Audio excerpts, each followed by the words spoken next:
Hey guys, it's Malvo here once again with a small update video on the Necromancer, the Bone Necro, Bone Spear Necro that just done a bit more Endgame. Wanted to talk a bit more about what there is to do, how things go in Diablo 4 Endgame, and how the Bone Spear Necro is going. So I have taken it to a slightly higher level. Just tried to make sure I'm min-maxing a bit and at least critting for 1,000,000 and going for those elusive 2,000,000 crits. And we are at that point at around level 75 or something like that.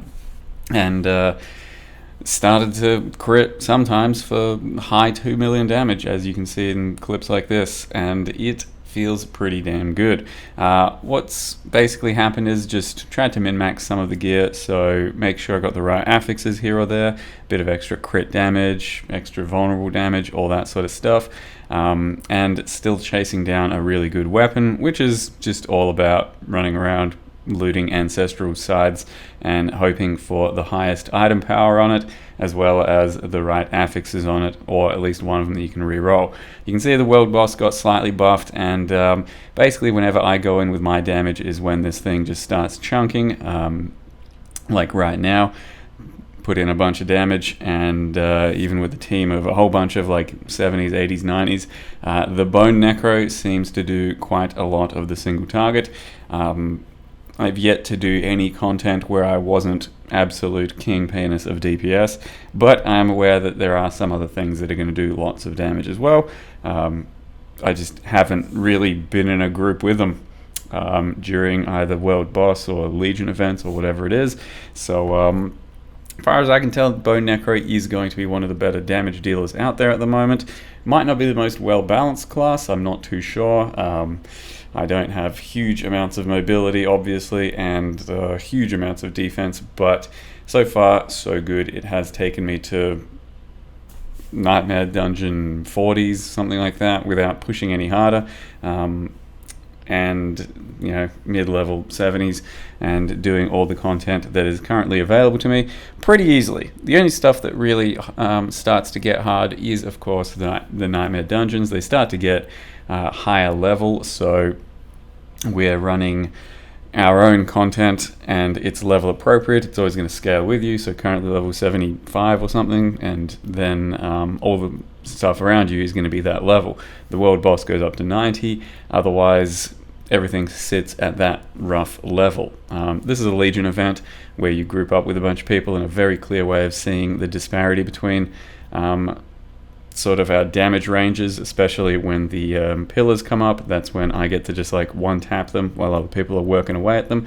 Anyway, as I was saying, the level scaling is fine in that way, and then you start doing some Nightmare Dungeons, and if you pick up one that's like tier 30 or 40, you might start running into mobs that are 10, 15, 20 levels higher than you, and that's when things do get a bit harder. My damage is still good for that type of thing, but the things start to hit so much harder, and they can be like, mobs can be level 100, 110, whatever, and they start to hit a lot harder because there's a big like sort of level scaling difference where they basically one-shot you with every attack, and it's not too much fun doing dungeons under that type of a system, because not being able to basically take any damage in a game like this where lots of damage is damn near guaranteed is pretty tough.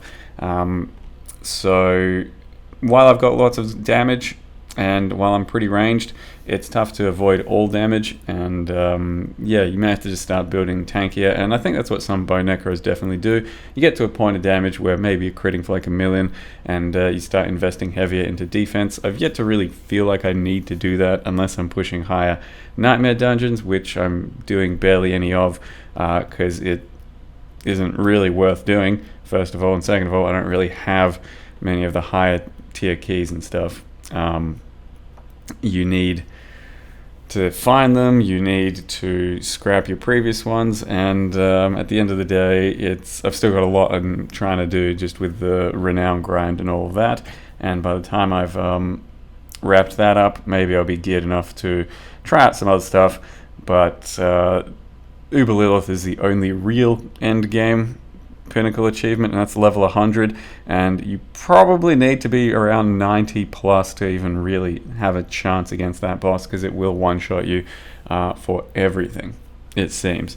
And that's going to be quite a while. So this is an example of just a higher tier nightmare for me, and we can still clear these. These are the ones that I can farm pretty comfortably. I think they're 30s or so, and they do usually come with some ass sort of mechanic. So this one here is a little dome, or a lightning strikes you. Piece of lightning strikes you. You have to get under the dome of this little follower minion thing, and if you don't, it will one-shot you, at least on the higher tiers. So there are plenty of just tedious little mechanics in these nightmare dungeons that have made them less fun, and you just have to like avoid them unless you want to deal with it the entire time. And it's hard to deal with if you're doing higher tiers and constantly under the pressure of the actual mobs themselves. So there's a lot to be desired in nightmare dungeons, I feel. This is what a regular dungeon looks like. We just run around one-shotting everything, and I usually have one hand off the keyboard, so it's pretty chill gameplay.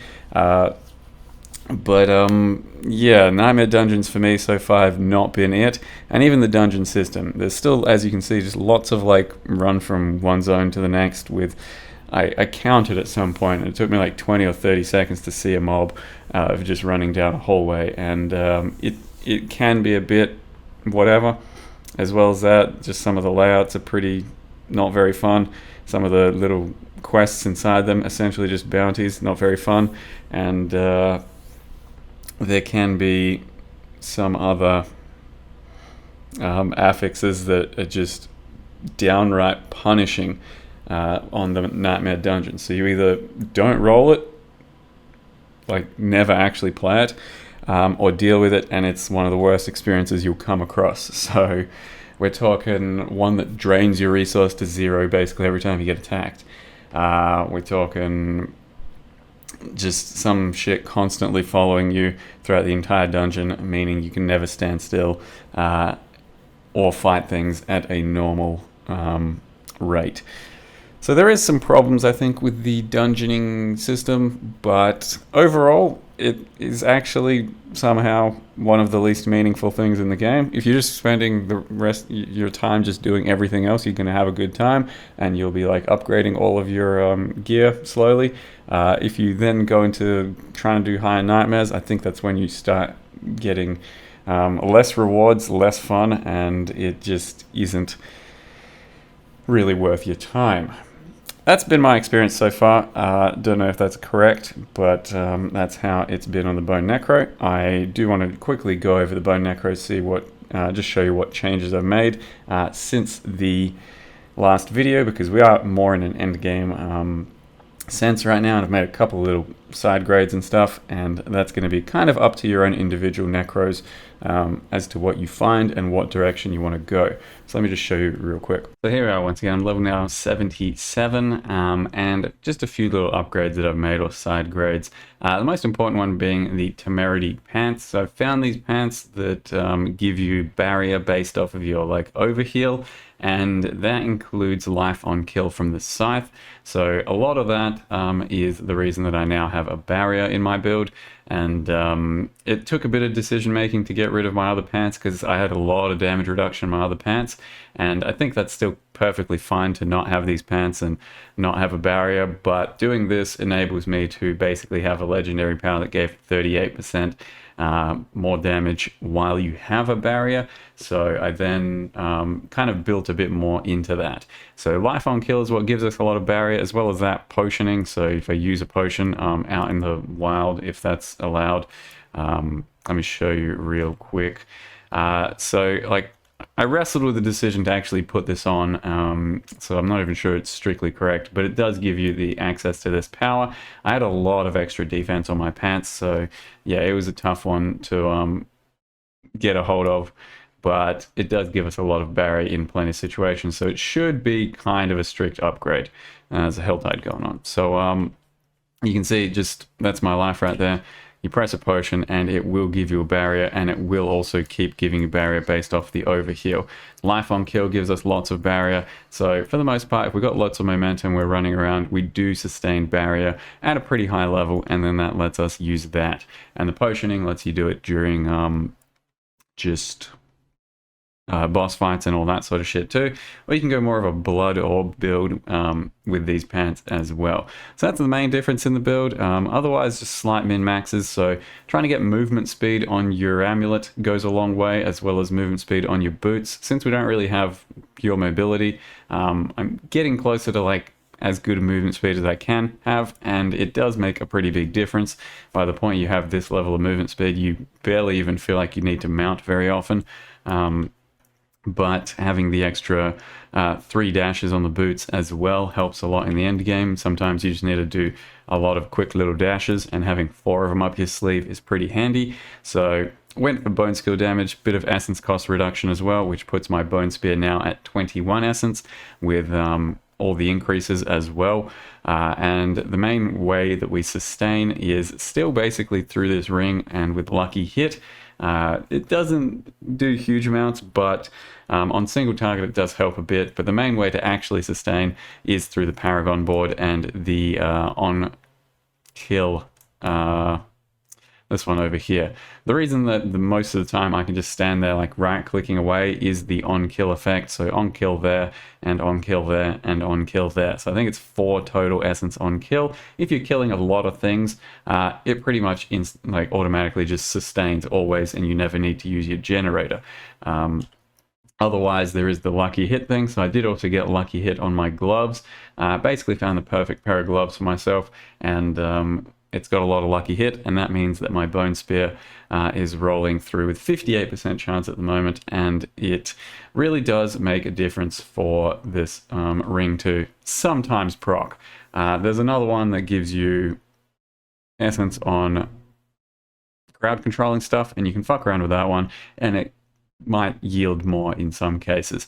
Otherwise, yeah, we're just trying to get little min maxes. So crit strike on rings, damage, damage, damage, damage, damage, damage, and some damage on the chest, some damage reduction. Went with the armor stacking situation on the chest. Still using this hat, even though the damage, the unique proc doesn't do that much damage. It's not a big deal. And then the weapon is the biggest source of your damage, and you're essentially looking for an ancestral that's got like 800 item power. If it's got a high amount of item power, that means its damage range is going to be bigger. So you might be able to find one that has all of the right affixes you want, but if it's like 750 item power, it's probably not going to be a huge upgrade, because everything is based off of that initial damage range number, 2,000 to 3,000. And once again, scythes have a bigger damage range than swords because they're slightly slower, even though swords have that crit damage implicit. And also scythes have that life on kill. So that's why I've chosen to do scythes. Maybe swords still have a high roll thanks to the crit damage, but this feels pretty damn good, and also it has that higher damage range. And then for the actual stats themselves, we're looking for like int, damage to distant, crit damage, bone enemies, vulnerable damage, yeah, all that kind of stuff. And if you get 4 good rolls and a high item power item, then we're going to be probably critting for 3 or 4 million at this stage, and it's going to feel pretty damn good. I also found a near perfect bone spear aspect thing. It's at 90%, and then with the weapon it gets quite a bit higher, and that's what lets us start doing even more damage. And then, yeah, just lastly, the Paragon board. So I've basically just attached, I don't know what I'm supposed to really be doing with the Paragon board yet. I have to min-max it more and actually level glyphs so that I can properly start to scale this sort of stuff, but the glyphs need leveling and I need to put them in the right place. Once that happens, they do become quite a big source of your damage as well. So still kind of doing a poor job of this one, but just doing the main one is just the essence on kill one, and then other things get a bit more min-maxy after that, and just a lot more leveling starts to happen. There are a few directions you can go with the customizability of the build, and the other thing I did is kicked Necrotic Carapace to the curb because I don't think it was doing anything. I'm pretty sure it was broken, so that freed up a few points, and I've invested just heavier into Corpse Tendrils to reduce its cooldown. I got rid of Corpse Explosion because it was no longer necessary for generating any extra corpses using this stuff. And then I just added Blood Mist because once you start doing higher dungeons, you really do need a button to like do something to become either damage immune, unstoppable, something like that. So we did that, and it's an oh shit button just to get out of some danger. Otherwise, I'm not sure if there's anything else that really changed. I took distant damage as well there, amp damage. And then, yeah, your amulet's going to do your own special things, but that's mine at the moment. And yeah, not much else has changed in the build since then. Just a bit of min-max, and it's going to be, like I said, up to what you find in your own characters and how you want to customize. But there are lots of little directions you can do. And so far, I loved playing the Bone Necro. I might take him to about 80. Maybe I'll stop a bit earlier because it's just a bit of grind at this point, and there's not much reason to do it.